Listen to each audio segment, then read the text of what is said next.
अगर हम आपसे पूछे कि एक पुलिसकर्मी या फिर पुलिस अफसर का काम क्या होता है, क्या कर्तव्य होता है, तो यकीनन आपका जवाब तो यह होगा कि सुरक्षा व्यवस्था मजबूत करना, मेंटेन करना, समाज के सभी वर्गों में सद्भाव कायम रखना, लोगों की आस्था का ख्याल रखते हुए उनका जो भी धर्म हो, उनके धार्मिक परंपराओं का पालन करवाना और कानून व्यवस्था बनाए रखना।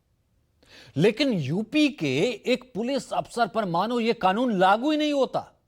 तभी तो रमजान के पवित्र महीने में अलविदा नमाज से पहले ईरान के नाम पर मुस्लिम समाज को धमकाते हुए इस पुलिसकर्मी ने ऐसा जहरीला बयान दिया है जिसकी इजाजत संविधान बिल्कुल भी नहीं देता है। देखिए।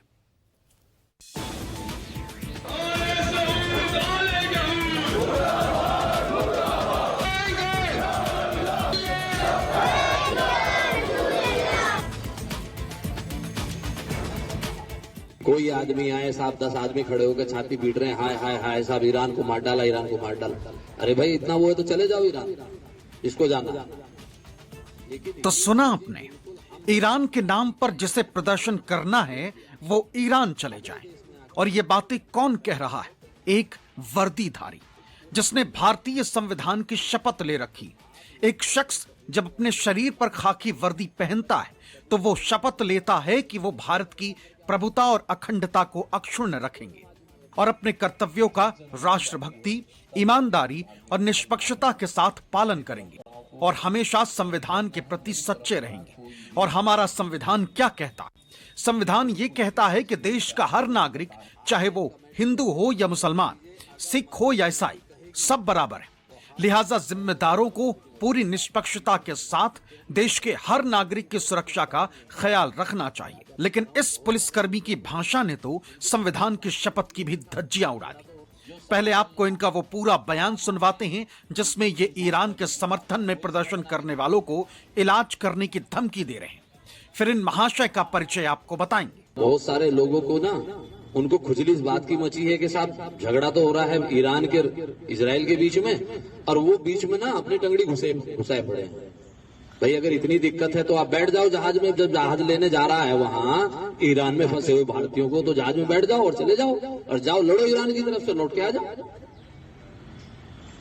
लेकिन किसी दूसरे दो देशों के बीच में झगड़ा हो रहा है और उस झगड़े का अगर हमारे देश में कानून व्यवस्था पर कोई असर पड़ेगा तो हम फिर इलाज कराएंगे बहुत बढ़िया वाले। वो कहते हैं ना कि माइक हाथ में आते ही इंसान की असल पहचान और विचार उजागर हो जाते। इस महाशय ने भी ऐसा ही किया। हाथ में माइक क्या आ गया, लगे जहर उगलने, क्योंकि ऐसी भाषा किसी कानून के रखवाले की तो नहीं हो सकती। ये यूपी के संभल जिले के असमोली के सीओ कुलदीप कुमार हैं। उस यूपी के जहां की पुलिस का आदर्श वाक्य है, सुरक्षा आपकी, संकल्प हमारा। लेकिन इस खाकीधारी ने अपनी भाषा से ऐसा जहर उगला है जिससे ये तो कतई नहीं कहा जा सकता कि ये अपने ही पुलिस के आदर्श वाक्य के रास्ते पर चल रहा है। कोई आदमी आए, साहब 10 आदमी खड़े होकर छाती पीट रहे हैं, हाय हाय हाय साहब ईरान को मार डाला, ईरान को मार डाला। अरे भाई इतना वो है तो चले जाओ ईरान, इसको जाना। हैरानी की बात यह है कि संभल के सीईओ ने यह बयान किसी विरोध प्रदर्शन वाली जगह पर नहीं दिया और ना ही किसी प्रदर्शनकारियों के सामने ये बातें कही। उन्होंने ये बातें पीस कमेटी के साथ बैठक में कही। संभल कोतवाली परिसर में गुरुवार को अलविदा जुमे से पहले सिटी मजिस्ट्रेट सुधीर कुमार की मौजूदगी में असमोली के सीईओ कुलदीप कुमार ने पीस कमेटी के साथ बैठक की थी। पीस कमेटी यानी शांति के लिए बनाई गई कमेटी, जिसके साथ बैठक में शांति पर बात की जाती, इलाके में सौहार्द बनाए रखने के लिए उठाए गए कदम पर बातचीत की जाती। लेकिन यहां तो ये सीओ महाशय पीस कमेटी के लोगों को मानो खुलेआम धमका रहे हैं। दो देशों के बीच में, चार देशों के बीच में जो लड़ाई हो रही है वो उनके अपने अंतर्राष्ट्रीय मुद्दे हैं, वो जानेंगे उसके लिए। लेकिन कोई आदमी आए, साहब 10 आदमी खड़े होकर छाती पीट रहे हैं, हाय हाय हाय साहब ईरान को मार डाला, ईरान को मार डाला। अरे भाई इतना वो है तो चले जाओ ईरान, इसको जाना। लेकिन ये चीजें बिल्कुल हम बर्दाश्त यहाँ नहीं करेंगे कि हमारे यहाँ आके कोई भी आदमी अपने देश में आके यहाँ कोई फिजा बिगाड़े। वो चीज कतई बर्दाश्त नहीं होगी। ये चीज आप सबको एक बार बता दीजिएगा। और पुलिस फिर वहां तक इलाज करती है कि जहां वो पोस्टर छपते हैं ना, जहां वो स्लोगन लिखे जाते हैं, फिर उन तक का इलाज होता है। सीओ साहब, असल में तो आपको इलाज की जरूरत है, क्योंकि आप संविधान की शपथ लेकर जब ऐसी उल जलूल और जहरीला बयान देंगे तो शायद ही कोई आपको स्वस्थ मानेगा। कहां तो आपकी प्राथमिकता में सिर्फ और सिर्फ कानून व्यवस्था होनी चाहिए थी।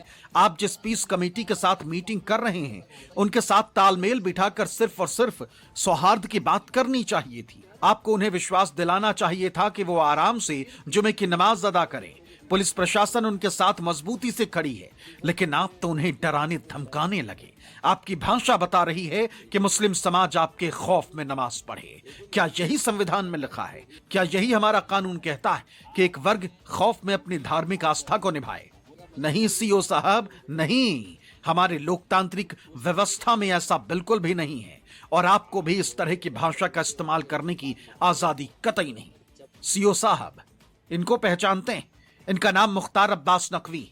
आप जिस यूपी के एक इलाके के सीओ हैं, उसी प्रदेश के प्रयागराज जिले से मुख्तार अब्बास नकवी भी आते हैं। वो सत्ताधारी बीजेपी के एक बड़े मुस्लिम चेहरा भी हैं। कई बार केंद्र की सरकार में मंत्री भी रह चुके हैं। अभी 4 दिन पहले ही 9 मार्च को दिल्ली में ईरानी दूतावास जाकर ईरान के सुप्रीम लीडर आयातुल्लाह अली खामनेई की मौत पर न सिर्फ श्रद्धांजलि देकर आए हैं, बल्कि शोक पुस्तिका में खामनेई को एक महान आध्यात्मिक शख्सियत भी लिख कर आए।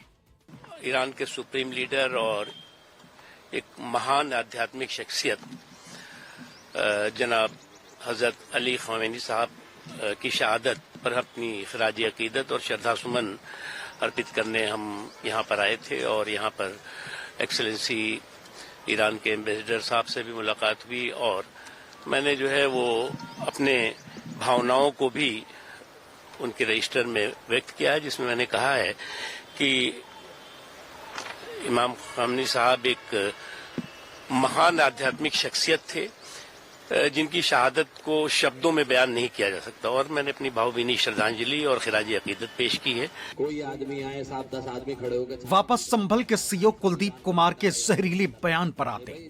सीओ कुलदीप कुमार ने जिस संभल में मुस्लिम समाज के साथ बैठक में ये बातें कही हैं, वो संभल पिछले 2 साल से संवेदनशील बना हुआ है, हिंसा की चपेट में रह चुका है। इसी संभल में 24 नवंबर 2024 को हुई हिंसा में 4 लोगों की मौत हो गई थी।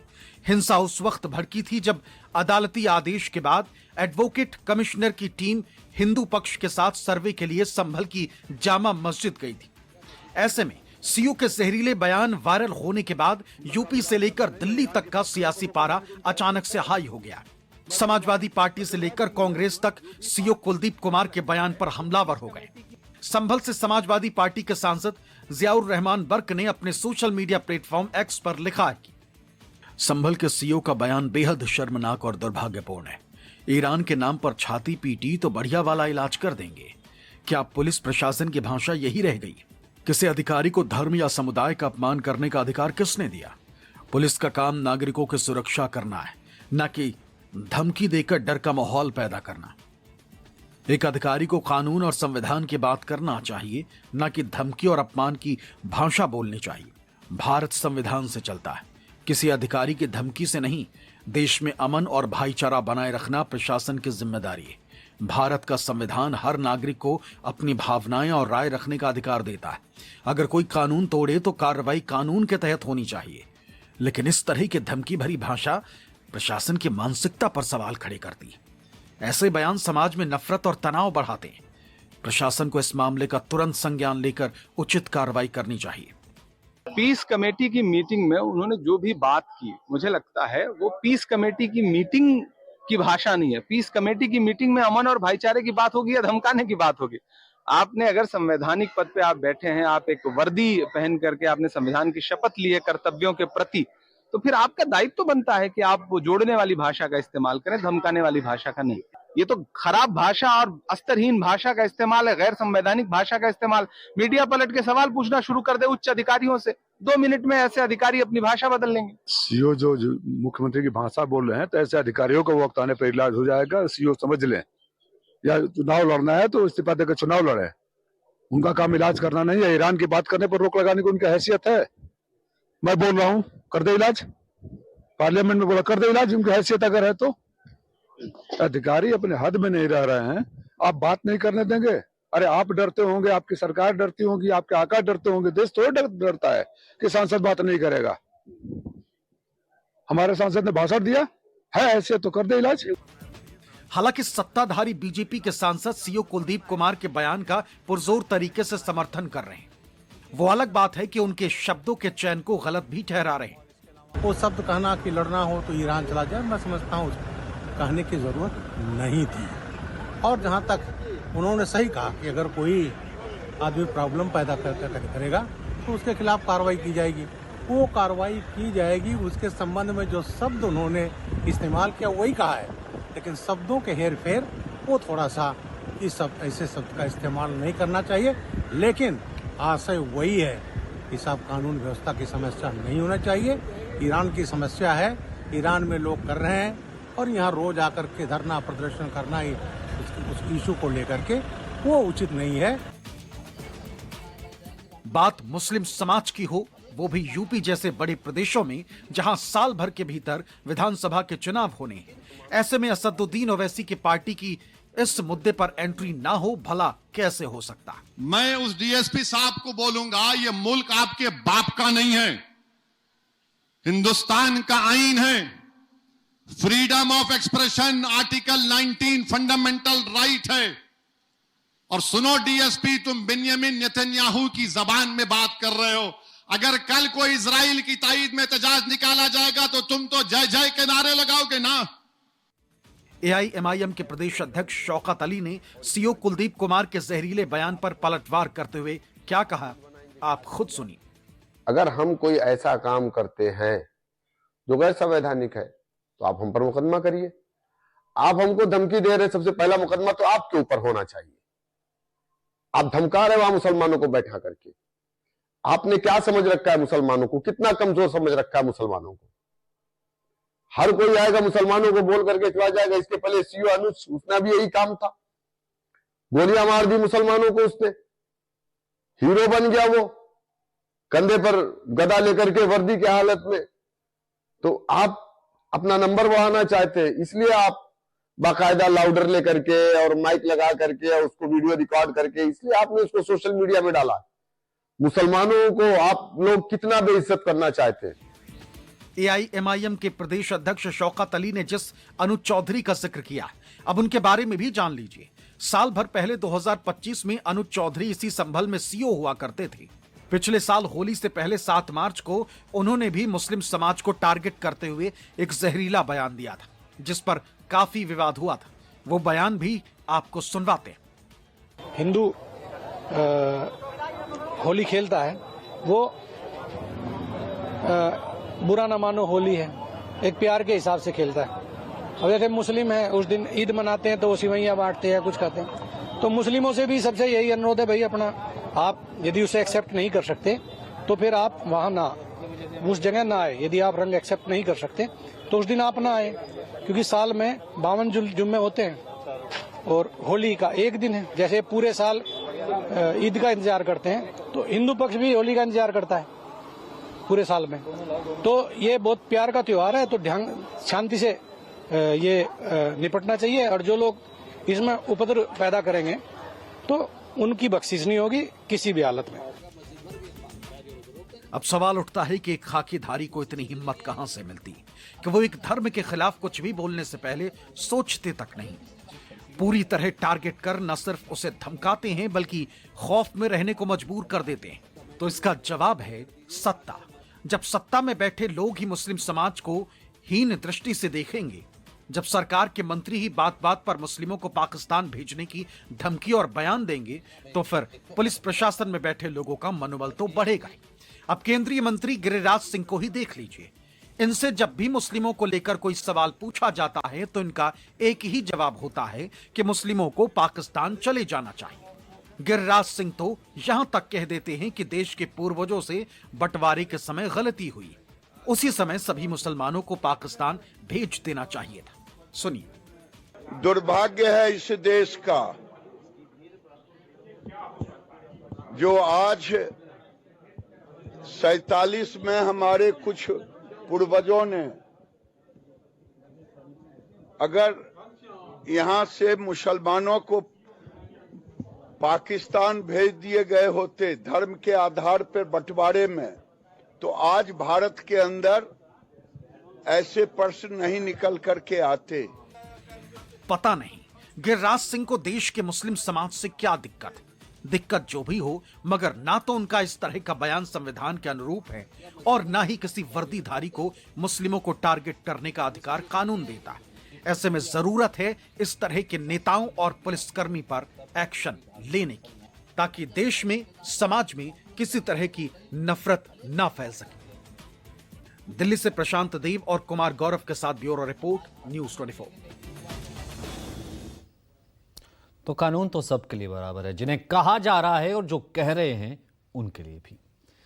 आगे बढ़ते, एक तरफ ईरान के नाम पर जहां यूपी का एक सीओ जहरीला बयान दे रहा है, वहीं इसी ईरान वॉर की वजह से देश में गैस और तेल का संकट मंडरा रहा है। अमेरिका इजराइल की ओर से ईरान पर किए गए हमले के बाद ईरान ने स्ट्रेट ऑफ हॉर्मुज को जब से ब्लॉक किया है, तब से दुनिया के तमाम देशों में एनर्जी संकट बढ़ता जा रहा है और यही हालात भारत में भी बने हुए हैं। गैस की किल्लत से लोग इतना परेशान है कि शहर शहर मारामारी मची हुई है। लोग सुबह से लेकर शाम तक एक गैस सिलेंडर को लेकर लाइनों में खड़े हैं, लेकिन सरकार कह रही है सब ठीक है।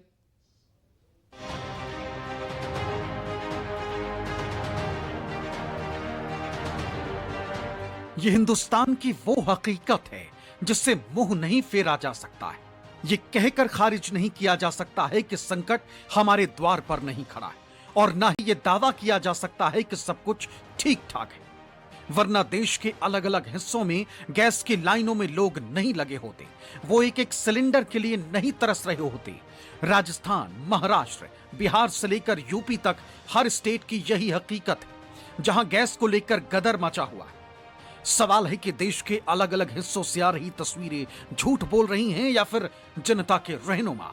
किसको झूठा साबित करें? एक तरफ जनता है और दूसरी तरफ जनता जनार्दन के चुने हुए सियासतदान। जनता बता रही है कि गैस के लिए जगह जगह मारामारी मची हुई है और देश के पेट्रोलियम मंत्री हरदीप सिंह पुरी संसद में खड़े होकर कह रहे हैं कि देश में कहीं गैस संकट नहीं, हमारे पास पर्याप्त एलपीजी गैस उपलब्ध है।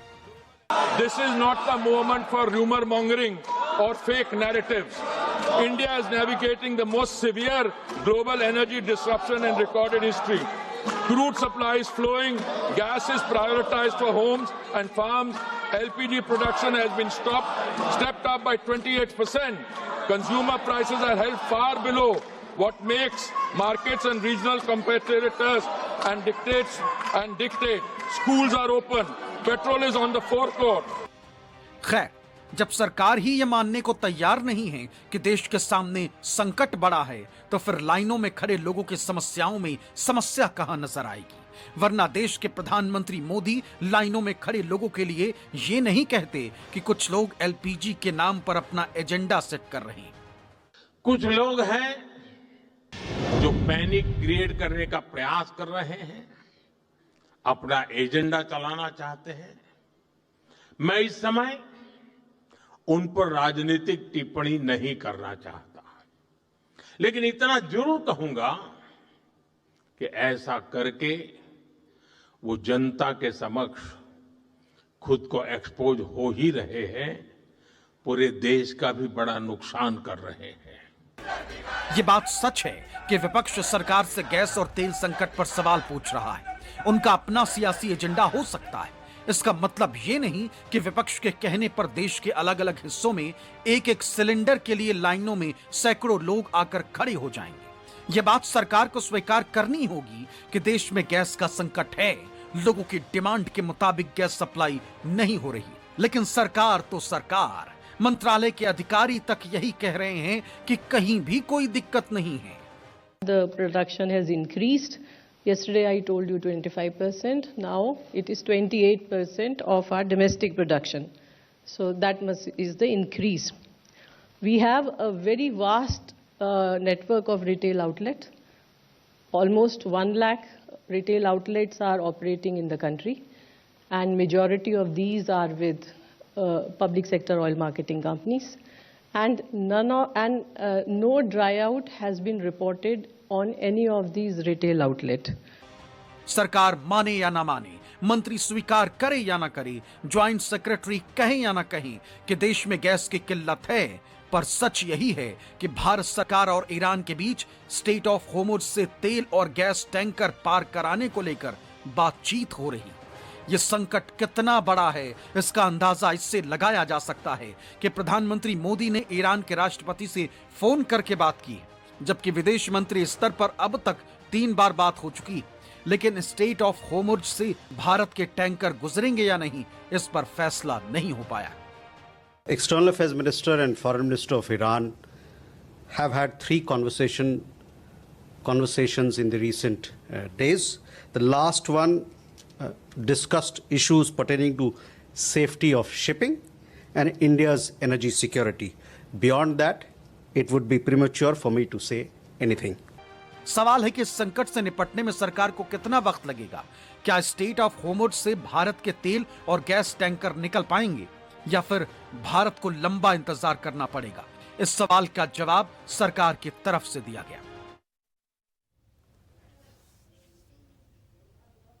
में 24 इंडियन फ्लैग वेसल्स हैं, जो कल भी उतने ही थे, आज भी 24 वेसल हैं। उसमें 677 भारतीय नाविक हैं। स्टेट ऑफ होर्मुज के ईस्ट में, पूर्वी साइड में जो गल्फ ऑफ ओमान है, उसमें 4 वेसल थे कल। एक उसमें से मूव किया है जग प्रकाश, जो एक ऑयल टैंकर है। तो अब वहां पे 3 भारतीय फ्लैग के वेसल्स रह गए, उसमें 76 इंडियन नाविक हैं। We believe that Iran and India are good friends. ईरानी राजदूत भारत में। आगे बढ़ते हैं। यूपी में अगले साल विधानसभा के चुनाव है, लेकिन तैयारी सभी ने सियासी दलों ने शुरू कर दी है। वोटर्स को रिझाने और उनके महापुरुषों को सम्मान देने का सिलसिला जोरों पर है। लखनऊ में किसी भी सियासी पार्टी के दफ्तर के बाहर आप चले जाइए, काशीराम की तस्वीर दिख जाएगी। हर सियासी दल काशीराम के सम्मान में कुछ ना कुछ कार्यक्रम तो कर ही रहा है। कोई पीडीए दिवस बना रहा है, तो कोई सामाजिक परिवर्तन दिवस, तो कोई उनकी जयंती के मौके पर बड़ा कार्यक्रम करने की तैयारी कर रहा है। अब ऐसे में सवाल है कि चुनाव से पहले सबके काशीराम किसका लगाएंगे बेड़ा पार? मान्यवर काशीराम साहब को मरणोपरांत भारत रत्न से सम्मानित करने हेतु भारत सरकार से मांग पत्र, क्या ये सभा इसका समर्थन करती है? तो ये प्रस्ताव पास हुआ कि मान्यवर काशीराम जी को भारत रत्न मिलना चाहिए। ये मांग कांग्रेस के उस मंच से हुई है जिस मंच को कांशीराम की जयंती से पहले सामाजिक परिवर्तन दिवस के रूप में लखनऊ में सजाया गया। इस मंच पर लोकसभा में विपक्ष के नेता राहुल गांधी समेत यूपी कांग्रेस के तमाम बड़े नेता मौजूद रहे। तभी बैकवर्ड दलित माइनॉरिटी फोरम की तरफ से एक ऐसा प्रस्ताव रखा गया, भरोसा जताया गया है कि राहुल गांधी जब केंद्र की सत्ता की बागडोर संभालेंगे, हम गारंटी देते हैं कि न्याय योद्धा राहुल गांधी जी जब भी इस देश के प्रधानमंत्री बनेंगे तो ये काम हो करके रहेगा। पहली तस्वीर कांग्रेस के उस कार्यक्रम की है जहां कांशीराम की जयंती पर सामाजिक परिवर्तन दिवस के रूप में लखनऊ में मनाया गया। दूसरी तस्वीर समाजवादी पार्टी के दफ्तर के बाहर की, जहां कांशीराम की जयंती पर पीडीए दिवस मनाने का ऐलान वाले पोस्टर लगाए गए। और तीसरी तस्वीर बीएसपी कार्यालय की है, जहां पार्टी की तरफ से कांशीराम की जयंती से पहले ही पोस्टर लग चुके हैं। मतलब यूपी की सियासत में सबके अपने अपने कांशीराम। राहुल गांधी ने लखनऊ में हुए कार्यक्रम में यहां तक दावा कर दिया कि अगर जवाहरलाल नेहरू जिंदा होते तो कांशीराम कांग्रेस के चीफ मिनिस्टर होते। अगर जवाहरलाल नेहरू जिंदा होते तो कांशीराम जी कांग्रेस के चीफ मिनिस्टर होते। ये कहावत तो सुनी होगी कि सांप भी मर जाए और लाठी भी ना टूटे। यही काम राहुल गांधी ने भी यह बयान देकर और कांशीराम को भारत रत्न देने के प्रस्ताव का समर्थन करके किया। खैर, इसका कितना फायदा कांग्रेस को होगा ये तो वक्त बताएगा, लेकिन 2024 के लोकसभा चुनाव में कांग्रेस ने जिस तरह से संविधान बदलने, सामाजिक न्याय और दलित अधिकारों की लड़ाई लड़ी, उसने मायावती के दलित वोटों के एकाधिकार को सबसे ज्यादा डैमेज किया। 2024 के लोकसभा चुनाव में खासतौर से उत्तर प्रदेश में एक बड़ा फेरबदल देखने को मिला। पहली बार दलित वोट बैंक बड़ी तादाद में छिटक कर बहुजन समाज पार्टी और बीजेपी से अलग इंडिया गठबंधन के खाते में आया, सवाल था उस वक्त आरक्षण और संविधान को बचाने का। और उसी को दोहराते हुए अब 2027 के विधानसभा चुनाव की तैयारी हो रही है और कांग्रेस पार्टी दलित वोट बैंक को लेकर के अपनी दावेदारी को मजबूती से पेश कर रही है। ये तस्वीर जो आपको नजर आ रही है, ये साफ बता रही है कि उत्तर प्रदेश में दलित वोट बैंक को लेकर एक बड़ी सियासी जंग शुरू होने जा रही है, जिसमें सभी की अपनी अपनी दावेदारी है। वैसे कांशीराम की तस्वीर लगाकर कांग्रेस ने न सिर्फ सियासी संदेश दिया है, बल्कि सच ये है कि राहुल गांधी यूपी में दलितों के साथ होने वाले अत्याचार से लेकर मानवता के नाम पर सुल्तानपुर के रामचेत मोची के साथ खड़े दिखाई दिए। ऐसे में अब दलित वोटर्स को रिझाने के लिए कांग्रेस ने भी सियासी चाल चल दी, वो भी तब जब समाजवादी पार्टी कांशीराम की जयंती के मौके पर 15 मार्च को पीडीए दिवस मना रही। उसकी तैयारी भी पार्टी कार्यालय के बाहर पोस्टर्स के जरिए दिख रही। वक्त का मिजाज ऐसा बदला और सियासत की मजबूरी भी ऐसी है कि समाजवादी पार्टी भी आज काशीराम के जन्म दिवस पर पीडीए दिवस मनाने का ऐलान कर चुकी है। आपको समाजवादी पार्टी कार्यालय के बाहर का नज़ारा दिखा रहे हैं। आपको एक तरफ काशीराम नजर आ रहे हैं जो बहुजन समाज पार्टी के संस्थापक रहे हैं, और दूसरी तरफ आपको अखिलेश यादव की एक तस्वीर नजर आ रही है जिसमें वो पगड़ी लगाए हुए नजर आ रहे हैं। और साथ ही इस बड़े से होर्डिंग में देखिए लिखा हुआ है कि हमें अपने महापुरुषों पर अभिमान है, समाजवादी पार्टी में ही सबका सम्मान है। तो समाजवादी पार्टी में ही सबका सम्मान है, ये लाइन गौर करने वाली है। और मान्यवर काशीराम जी की जयंती पर पीडीए दिवस की बधाई देते हुए ये होर्डिंग लगाया गया और इसी पर ही मायावती को ऐतराज था। इसे सियासी मजबूरी मत समझिए, बल्कि लोकसभा चुनाव में कांग्रेस और समाजवादी पार्टी के गठबंधन ने जो करिश्मा करके दिखाया है, जिसके बलबूते यूपी में बीजेपी समर्थित एनडीए को लोकसभा चुनाव में 36 सीटों पर समेटा और 43 सीटें जीतने में दोनों पार्टियां कामयाब हुई, उसमें दलित वोटर्स की बड़ी भूमिका है, जो मायावती से छिटककर अब कांग्रेस और समाजवादी पार्टी की तरफ आया है। लेकिन सवाल है कि आने वाले चुनावों में मायावती की भूमिका क्या हो? क्या उनका वोट बैंक फिर से एकजुट होगा? काशीराम के जन्मदिन पर बहुजन समाज पार्टी एक बहुत बड़ा कार्यक्रम आयोजित करने जा रही है। हालांकि इस कार्यक्रम में यानी काशीराम की जयंती के नाम पर समाजवादी पार्टी अपने कार्यक्रम कर रही है, कांग्रेस भी कार्यक्रम कर रही है और भारतीय जनता पार्टी भी। और इसीलिए मायावती बार बार ये कोशिश कर रही हैं, ये चोट कर रही हैं कि जिन लोगों ने दलितों का अपमान किया, दलित महापुरुषों को कभी उस तरीके की तवज्जो नहीं दी, वो आज सिर्फ और सिर्फ दलित वोट बैंक की चाह में अलग अलग तरीके से कार्यक्रम कर रहे हैं। समाजवादी पार्टी पीडीए दिवस मना रही है। ये बात बिल्कुल सही है कि सबकी चाहत सिर्फ एक ही है कि किसी तरह दलित वोटर्स को अपने पाले में लाकर खड़ा किया जा सके। लेकिन सवाल है कि जब मायावती का जनाधार टूट रहा है, लोगों का विश्वास छूट रहा है, तब क्या मायावती कोई करिश्मा कर पाएंगी? ये सवाल बड़ा हो चुका है, जिस पर सियासत भी जारी है। सबसे पहली बात तो यह है कि माननीय काशीराम जी वो केवल जो है मायावती जी के नेता नहीं थे, वो दलितों के, वंचितों के, शोषितों के नेता थे। और जिस तरह उन्होंने दलितों, वंचितों, शोषितों के लिए काम किया, तो आज समाजवादी पार्टी लगातार यही आवाज़ उठा रही है, यही मुद्दा उठा रही है, सर्व समाज की बात कर रही है। और उस सर्व समाज में आज दलित किस तरीके से उस पीड़ित है, कितना उस पर अत्याचार हो रहा है, तो ऐसी स्थिति में समाजवादी पार्टी उसकी आवाज़ बन करके कहीं ना कहीं उसे उठा रही है। और मान्यवर काशीराम जी जो उसकी आवाज़ थे, इसलिए उनकी जयंती मनाई जा रही है। कांग्रेस दलित राजनीति के नाम पर घड़ियाली आंसू बहा रही है और कांग्रेस ने सदैव दलितों की उपेक्षा की है। उनकी सरकार में रहते दलितों का उत्थान नहीं हुआ। दलितों का अगर उत्थान हुआ, उनका विकास हुआ, तो माननीय नरेंद्र मोदी जी की सरकार बनने के बाद हुआ। और वहीं समाजवादी पार्टी अपनी सरकार में रहते सबसे ज़्यादा दलितों का उत्पीड़न करती थी। सबसे ज़्यादा दलितों के अगर खिलाफ मुकदमे दर्ज हुए उत्पीड़न के खिलाफ, तो समाजवादी पार्टी की सरकार में दर्ज हुए थे। उनकी सरकार में दलितों के खिलाफ अत्याचार, अन्याय हो रहा था।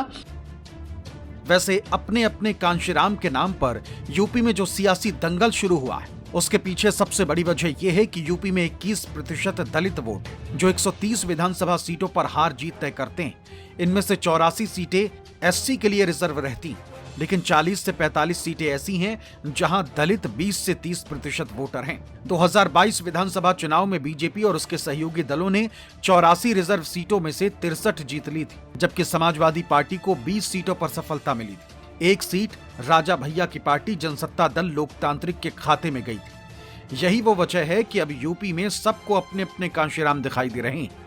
Bureau report, news 24।